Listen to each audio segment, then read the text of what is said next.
இவரா நம்ம சம்பந்தி? இவர் நம்ம சம்பந்தி இல்ல, பெரிய சம்பந்தி, சம்பந்தியோட அப்பா. யாரோ ஒருத்தர் நமக்கு கிடைச்சாங்களே, வா.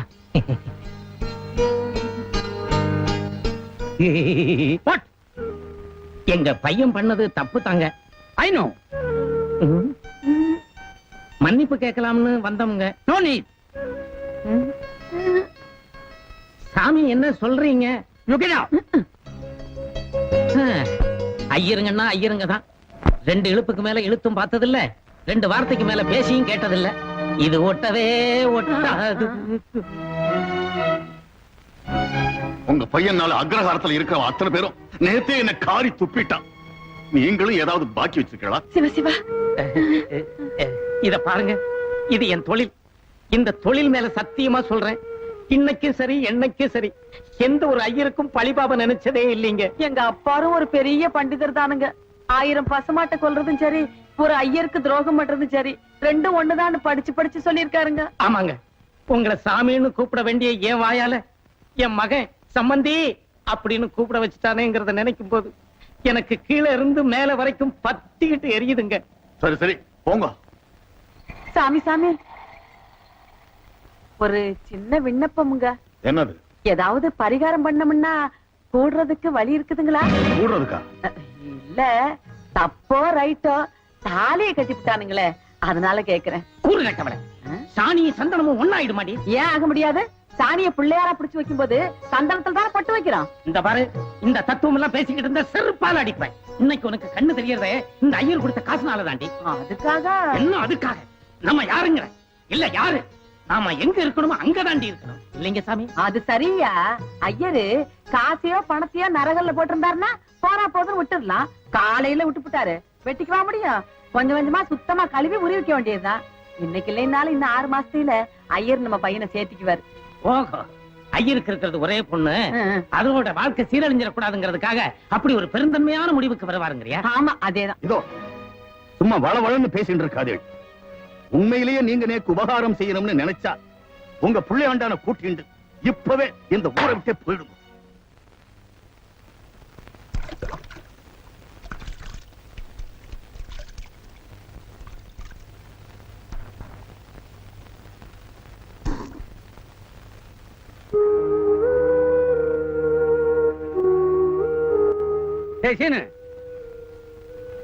உனக்கு இப்ப ஏதாவது முக்கியமான வேலைகள் இருக்கா? ஏன், என்ன விஷயம்? மேல திரு வெங்கடேஷ் ஆத்து வரைக்கும் போயிட்டு வரணும். எதுக்கு? அவர் பையனுக்கும் நம்ம பானுவுக்கும் சம்பந்தம் பேச.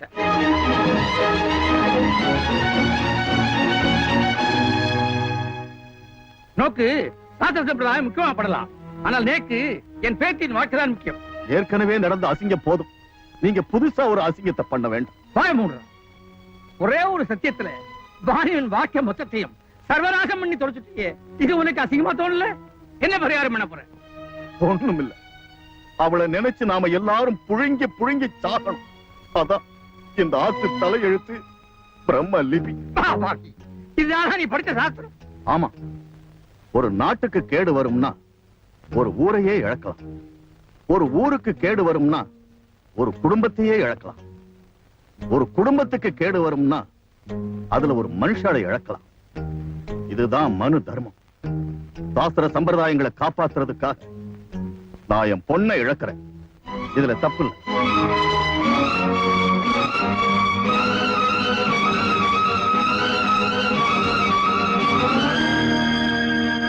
இத பாரு, கூர்க்காம நானும் ஒண்ணு. அவன் கத்தி எடுத்தான்னா ரத்தத்தை பார்க்காம உள்ள வைக்க மாட்டான். நான் அருவாளை எடுத்தேன்னா கைய கலை வாங்காம கீழே போட மாட்டேன். என்ன சொல்றான்னு கேளு. சாமி, கண்ணு பொண்ணு கிடக்க ஒண்ணு ஆயிட போகுது. எனக்கு கைகாலம் வடவடன்னு ஆடுதுரா சாமி. அவர் என்னைக்குமே இவ்வளவு ஆத்திரப்பட்டு நான் பார்த்ததில்லப்பா. அவர் சொல்ற மாதிரி நாம இந்த ஊரை விட்டே போயிடலாம். எந்திரிப்பா, எந்திரிப்பா. அப்பா, எங்கப்பா போற? ஐயோ வேண்டாப்பா. அவர் விடுங்க. இல்ல, வெட்டிடுவாரு. விடுங்கய்யா. பைத்தியக்காரன் அவன். விடுன்னு சொன்னா விட்டுறதா? ஒருவேளை உணர்ச்சி வசப்பட்டு வெட்டிட்டா என்ன ஆகிறது? ஒரே பையன். பாசம் என்ன கட்டுப்படுத்துது, அதனால அருவாளை போடுறேன். எங்க ஏதாவது பண்ணாலும் பண்ணிடுவா. யாராவது வாங்கய்யா. அடியே அடியே, இவன் முரட்டு பயடி. என் மானம் போயிடக்கூடாதுங்கிறதுக்காக என்ன உள்ளர கூட்டிட்டு போய் மரவா அடிச்சாலும் அடிப்பாண்டி. பாதுகாப்புக்கு பின்னாடி வாடி வாடி. இப்பவே துணிமணி எல்லாம் எடுத்துட்டு நீ ஊருக்கு கிளம்பு. நான் மட்டுமா? நீயும் உன் சம்சாரம் எல்லாம் தான். டேய் கண்ணு, சும்மா எதுக்குடா விதண்டா வாதம் பண்ற? எப்ப நீ அந்த பொண்ணை தொடறதுலேன்னு சத்தியம் பண்ணிட்டியோ அப்புறம் நீ மட்டும் இந்த ஊர்ல இருந்து என்னடா கண்ணு பண்ண போற? இல்லம்மா, இனிமேதான் இந்த ஊர்ல எனக்கு நிறைய வேலை இருக்கு. 30 வருஷத்துக்கு முன்னாலேயே உங்க அம்மா சொன்னா, இன்னைக்கு நாள் நல்லா இல்ல, பிறக்கிற புள்ள புத்தி சுவாதீனம் இல்லாம போயிடும், வேண்டாம்னா. நான் தான் கேட்கல. இப்ப பாரு, அதே மாதிரி மாட்டிடுச்சு. தொடறது இல்லைன்னு சத்தியம் பண்ணிட்டானா, இனிமேதான் இந்த ஊர்ல நிறைய வேலை இருக்குதான். இத பாரு கண்ணு, காலையில கூட நானும் உங்க ஐயனு போய் பேசி பார்த்தோம். அந்த ஆளு சரியான முரட்டையரா இருப்பாரு போல இருக்கு. போலீஸ்ல கிலீஸ்ல சொல்லி உன்னை உள்ள தள்ளிட போறாரு. பேசாம நம்ம ஊருக்கே போயிடுவோங்கன்னு. புரியாம பேசாதம்மா. சாஸ்திரி என்ன பிடிக்கலன்னு சத்தியம் வாங்கியிருந்தா பரவாயில்ல, என் பொறப்பையும் பூர்வீகத்தையும் பிடிக்கல சத்தியம் வாங்கியிருக்காரு. இது நம்மள மட்டும் இல்ல, நம்மள மாதிரி தாழ்த்தப்பட்ட ஜாதிக்காரங்க அத்தனை பேருக்கும் கேவலப்படுத்துற மாதிரி இருக்கு. மனுஷங்க எல்லாரும் ஒண்ணுதான்னு அந்த சாஸ்திரிக்கு நான் புரிய வைக்கணும். அப்படி இல்லாம ஊர் விட்டு போனேன்னா அப்புறம் நான் ஒரு அப்பனுக்கு பிறக்கலன்னு அர்த்தம். மகனே, நான் சின்ன வயசுல பெரியார் இயக்கத்துல சேர்ந்ததுனால என்ன பின்னி எடுத்துட்டாங்க. அதுலதான் என் கண்ணு ரெண்டும் இடமாறி போச்சு. இப்ப நீ பேசுறத கேட்கும் போது என் கண்ணு ரெண்டும் பழைய இடத்துக்கே வந்த மாதிரி இருக்குடா. யோ, நீ வேற விவரம் கிட்டத்தனமா ஏன் அவனை உசுப்பி விட்டுக்கிட்டு இருக்க? இத பாரு கண்ணு, சாஸ்திரிக்கு புரியட்டும் புரியாம போகும். அந்த பொண்ணு வாழ்க்கை பாழா போனது தானே. அந்த பழி உண்மையிலதானே விழுகும். எத்தனை கோயிலுக்கு போய் எத்தனை சாமியை கும்பிட்டாலும் அந்த பாவம் தீரவா போகுது. நீ நினைக்கிற மாதிரி உன் மகன் எந்த பாவத்தையும் செஞ்சிடலாமா? கல்யாணத்துல அவங்க ஐயர் தாலி கட்டும் போது 33 கோடி தேவர்கள் சாட்சியா தாலி கட்டுங்கன்னு சொன்னாங்க. ஆனா நான் அத்தனை பேர்த்த சாட்சி வச்சுக்கல. ஒரே ஒரு சாட்சி மட்டும் தான் வச்சுக்கிட்டேன். அது என் மனசாட்சி. ஒரு சாஸ்திரி இல்ல, 9000 சாஸ்திரி எதிர்த்து வந்தாலும் பானுவை நான் விட்டு கொடுக்க போறதில்ல. என்னைக்கு இருந்தாலும் அவன் எனக்கு பொண்டாட்டி தான். இதை யாருனாலையும் மாத்த முடியாது. என்னடாது உன்னோட தொடலைன்னு சத்தியம் பண்ணிவிட்ட, அப்புறம் என்னமோ பொண்டாட்டி கிண்டா. நீ எதுக்கு பானு இங்க வந்த? எங்க ஆத்துல இருக்கிற எல்லாரும் இதுக்கு என்ன அர்த்தம்னு தெரியாம ஆளாளுக்கு வாய்க்கு வந்த விதமா பேசிட்டு இருக்கா. கட்டினா உங்களுக்காவது இதுக்கு அர்த்தம் புரியுமோ இல்லையோன்னு எனக்கு சந்தேகம் வந்துருது. அதான் வந்த. இவ்வளவு நேரம் நீங்க பேசிட்டு இருந்ததெல்லாம் நான் கேட்டுட்டுதான் இருந்தேன். நான் உங்களுக்கு கழுத்து நீட்டினது சீனிவாச சாஸ்திரிக்கு வேணும்னா தலைகுனிவா இருக்கலாம். ஆனா எனக்கு அது ரொம்ப பெருமையா இருக்கு.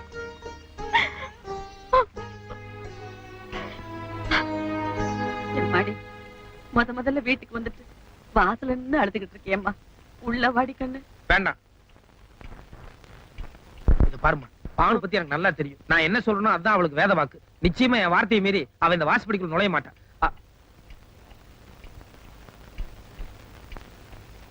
முதல்ல அத்தை கூப்பிட்டாங்க, அதான் வந்தேன். அத்தையா? ஆமா மாமா. ஆமா, கலியுகம் பிறக்க போகுது. அதுல மனுஷங்கள் எல்லாம் பறவை மாதிரி பறப்பாங்கன்னு சொன்னாங்க. என் பொண்டாட்டி வேற பறக்குறா. இது எங்க போய் முடிய போகுதோ?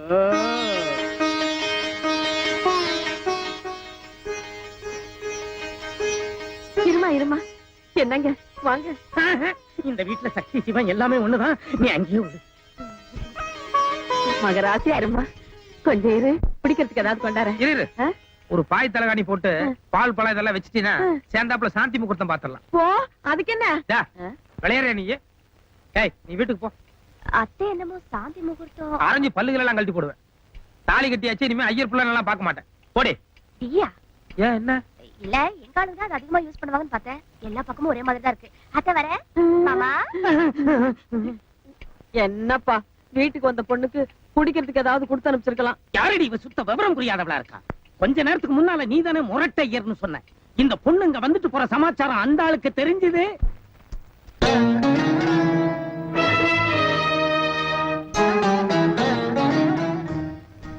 வாசப்படியை விட்டு கீழே இறங்கு.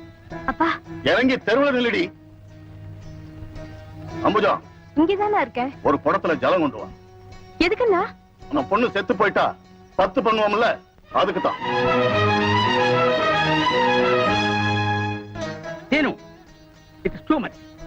அவள் ஏற்கனவே நொந்து போயிருக்கா. அவளை மேலும் மேலும் போட்டு மிதிச்சா என்ன அர்த்தம்? Do you think there is nobody to question you? இவ நான் பெத்த பொண்ணு. இவளை எப்படி வேணாலும் தண்டிக்கிறதுக்கு எனக்கு உரிமை உண்டு. என் ஆத்து பிரச்சனையில யாரும் தலையிடாதீங்க.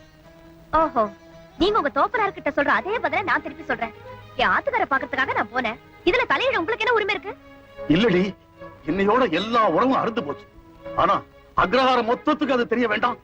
அதனாலதான் நடுத்தருவில் வச்சு 10 பண்றேன்னு. பெரிய தர்மகர்த்தான் மாத்திரம் பேர் எடுத்து சும்மா ஒரு பாவம் பண்ணாத. இந்த குழந்தைக்கு 10 பண்ண போறேன்னு சொல்லிட்டு அலையறியே. எல்லா பாவத்தையும் நான் பாத்துட்டு இருக்கேன். முதல்ல எனக்கு 10 பண்ணி தொலை. கொண்டு வர சொல்லி ஜலத்தை தலைமையில கொட்டும். பேசாம பொண்ணை உள்ள கூட்டின்னு போங்க. ஏண்டா சீனி, தாலி கட்டின கையோட ஆம்படையாம் பொண்டாட்டியை தனித்தனியா பிரிச்சு வச்சேன். அதே மகா பாவம். இப்ப 10ஆவதுக்கு 10 வேற பண்றேங்கிறியே. இவ பொண்ணா பிறந்ததுனால இப்ப தலை குனிஞ்சு நிக்கிறா. இவளே பிள்ளையா பிறந்திருந்தான்னா உங்களுக்கு என்ன 10 பண்ணிருப்பா? இத பாருங்க, என் புருஷன் சதுர்வேதி 4 வேதமும் படிச்சிருக்கார். எல்லா சாஸ்திர சம்பிரதாயங்களும் அவருக்கே தெரியும். நீங்க யாரும் அட்வைஸ் பண்ண வேண்டியது இல்லை. ஒண்ணு யோசிக்காதீங்க. எப்ப உங்க வார்த்தையை மீறி அவ ஆத்த விட்டு வெளியே போனாலும் இனிமே அவ உள்ள வரக்கூடாது. இந்தாங்க ஜலத்தை கொட்டுங்க.